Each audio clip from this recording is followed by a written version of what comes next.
쉽게 말해서 깡통 전세 그런 네. 것도 되나요? 무직자한테 1억을 빌려준다니 매도자와 써야 된다. 법인인 경우에는 대출이 안 된다. 안녕하세요, 사다리TV입니다. 오늘 카카오뱅크 전세대출을 한번 분석해 보려고 합니다. 영상 시작하기 전에 구독과 좋아요를 눌러주세요. 이 카뱅 대출이 제가 왜 궁금했냐면 되게 특이한 전세대출이에요. 일단 은행인데 지점이 없는 은행이잖아요. 근데 모바일로 신청합니다. 그래서 청년들의 인기가 되게 좋아요. 또 다른 이유는 청년이라면 무직자도 1억 한도로 전세보증금 대출을 해줍니다. 무직자한테 1억을 빌려준다니 정말 대단한 대출 같습니다. 시중은행의 전세 대출이다 보니까 3% 초반 정도 나오고 한 달 전만 했어도 2.9% 나오고 그랬었는데 코픽스에 연결되다 보니까 많이 올라간 것 같아요.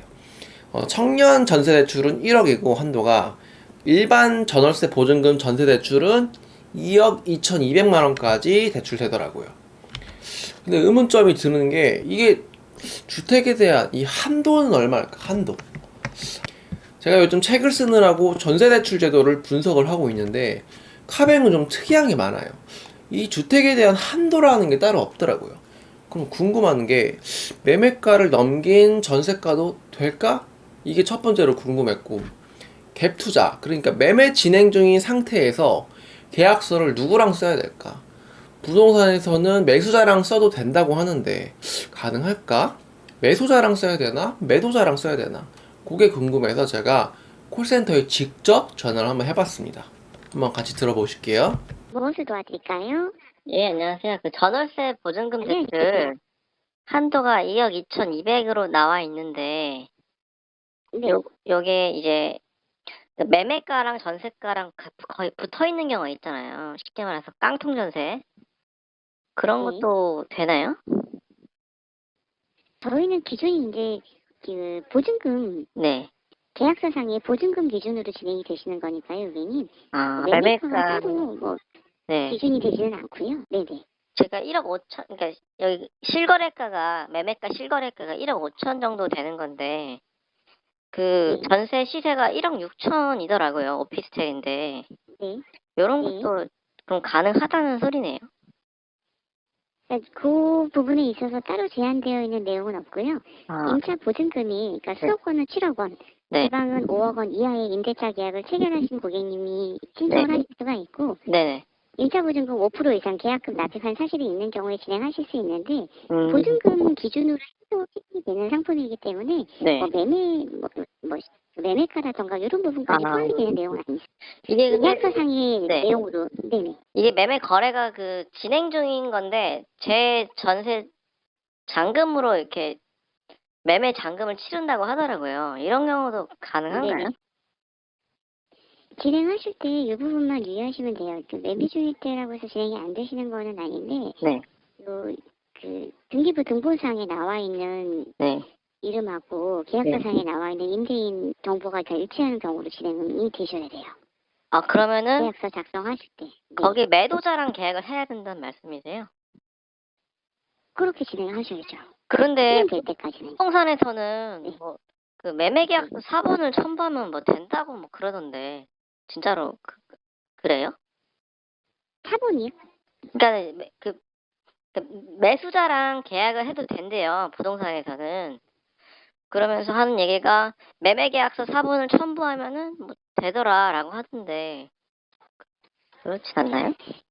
아까 말씀하신 잔금일에 임대인 변경되는 경우도 다시 한번 확인을 해봤고요. 네. 또 개인 간에 진행되는 법인은 아니고 개인이신 아, 거죠, 예, 그렇죠, 임대인이. 그렇죠. 네. 근데 여기 이제 신청을 해보실 수 있는 걸로 일단 확인은 되시는데, 네. 앞서 말씀드렸던 것처럼 임대차 계약 당시 계약서상의 임대인하고 네. 등기부 등본상의 소유주가 일치해야 되고요. 네. 그 전세 입주일에 주택의 소유자가 변경이 될 예정이라고 하더라도 네. 임대차 계약서상의 임대인, 그러니까 네. 매도인 하시는 분 네. 하고 등기부 등본상의 소유자, 네. 주택의 매도인 이렇게 일치하는 경우라면 신청을 해보실 수 있는 걸로 일단 확인은 되시고요.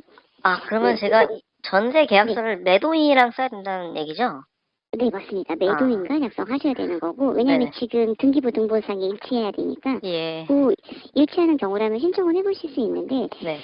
네, 잘 들으셨죠? 제가 임차인인 척, 그러니까 전세 대출을 받으려는 사람인 척 위장하고 문의를 했습니다. 결론적으로 전세 대출 금액에 한도는 없다. 그러니까 깡통 전세여도 상관이 없다. 그리고 두 번째로 계약서는 현재 집주인, 그러니까 매도자랑 써야 된다. 그런 결론이 나왔습니다. 전화 통화하면서 요약한 내용이 요거고요. 깡통 전세도 대출 가능하고 매매 진행 중인 상품도 가능하다. 그러니까 갭 투자하는 것도 가능하다. 전세 잔금으로 매매 잔금 치르는 건 가능하지만 그러려면 등기부상 소유주인 매도자와 계약을 해야 된다. 지금 보시는 화면이 카카오뱅크 전월세 보증금 대출 신청 화면입니다. 모바일로 간편하게 최대 2억 2,200까지 3.3%. 사업자도 가능하다. 만 19세에서 34세라면은 무직자여도 가능해요. 소득이 없거나 재직기간이 1년 미만인 직장인도. 무직자가 아니라 재직기간이 짧아도인가? 어쨌든 요건 좀 확인을 해봐야 됩니다. 어쨌든 소득이 없어도 가능하다. 대단한 것 같아요. 주말에도 신청 가능하고 서류도 내가 원하는 시간에 아무 때나 낼 수 있으니까 사실 젊은 분들은 은행 가는 거 좀 부담스럽거든요. 은행을 가본 적도 없고 대출 신청하는 게 좀 무섭기도 하고 그 은행원보다는 카카오 프렌즈가 더 친숙하잖아요. 이자 더 내더라도 카뱅에서 신청하시는 분 있더라고요. 참고로 K뱅크도 비슷한 전세 대출 제도가 있는데 대부분 카뱅을 합니다. 왜냐면 너무 편해요. 카카오톡이랑 연동이 되어 있어서 서류 제출도 스마트폰으로 간편하게. 청년은 1억까지고 전월세 보증금 대출은 2억 2,200까지예요. 보증금이 7억인데 그 중에서 최대 한도가 1억 또는 2억 2,200이라는 거예요. 1억 5천짜리 전세 대출이면 내 돈 5천만 원은 있어야 가능하다. 대상자를 보면은 청년은 근로소득자, 재직기간 무관, 기타소득자 또는 무소득자, 직업이 없어도 된다는 얘기인 것 같아요. 대상 주택은 수도권은 7억 원 이하라고만 되어 있고 주거용 오피스텔 한도라는 내용은 없습니다. KB시대 하한가라든가 공시지가 153% 이런 내용은 전혀 없습니다. 고객 선택에 전화해본 결과 한도가 없는 걸로 나왔습니다. 디테일한 상품 안내 보면 한국주택금융공사에 신용보증서 발급이 가능한 고객, 무직자도 대출이 가능한 이유는 이 신용보증서를 국가에서 발급해주기 때문이에요. 대상 주택, 주거용 오피스텔 포함되어 있는 거 볼 수 있죠? 이런 경우엔 대출 불가. 소유자와 임대인이 일치하지 않는 경우 매도자랑 전세 계약서를 써야 된다는 거죠. 근데 가끔 어떤 부동산에서는 카뱅 대출인데 매수자랑 전세 계약을 써서 하는 경우도 있더라고요. 그거는 좀 어떻게 된 건지 좀 확인을 해봐야 될 것 같아요.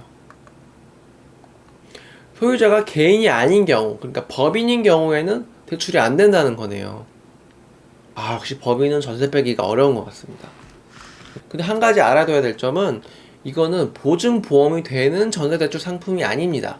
보증보험은 임차인이 따로 가입을 해야 돼요. 그런 차이점이 있네요. 그래서 아무래도 중기청이라든가 LH 전세대출이 좀 강력한 것 같아요. 오늘 제가 고객센터에 통화해서 알아낸 내용 중에 중요한 내용은 전세 금액에 한도는 없다. 그러니까 깡통 전세도 된다. 계약서는 등기부상 현재 집주인인 매도자와 써야 된다. 그리고 집주인이 법인인 경우에는 대출이 안 된다. 이렇게 볼 수 있겠네요.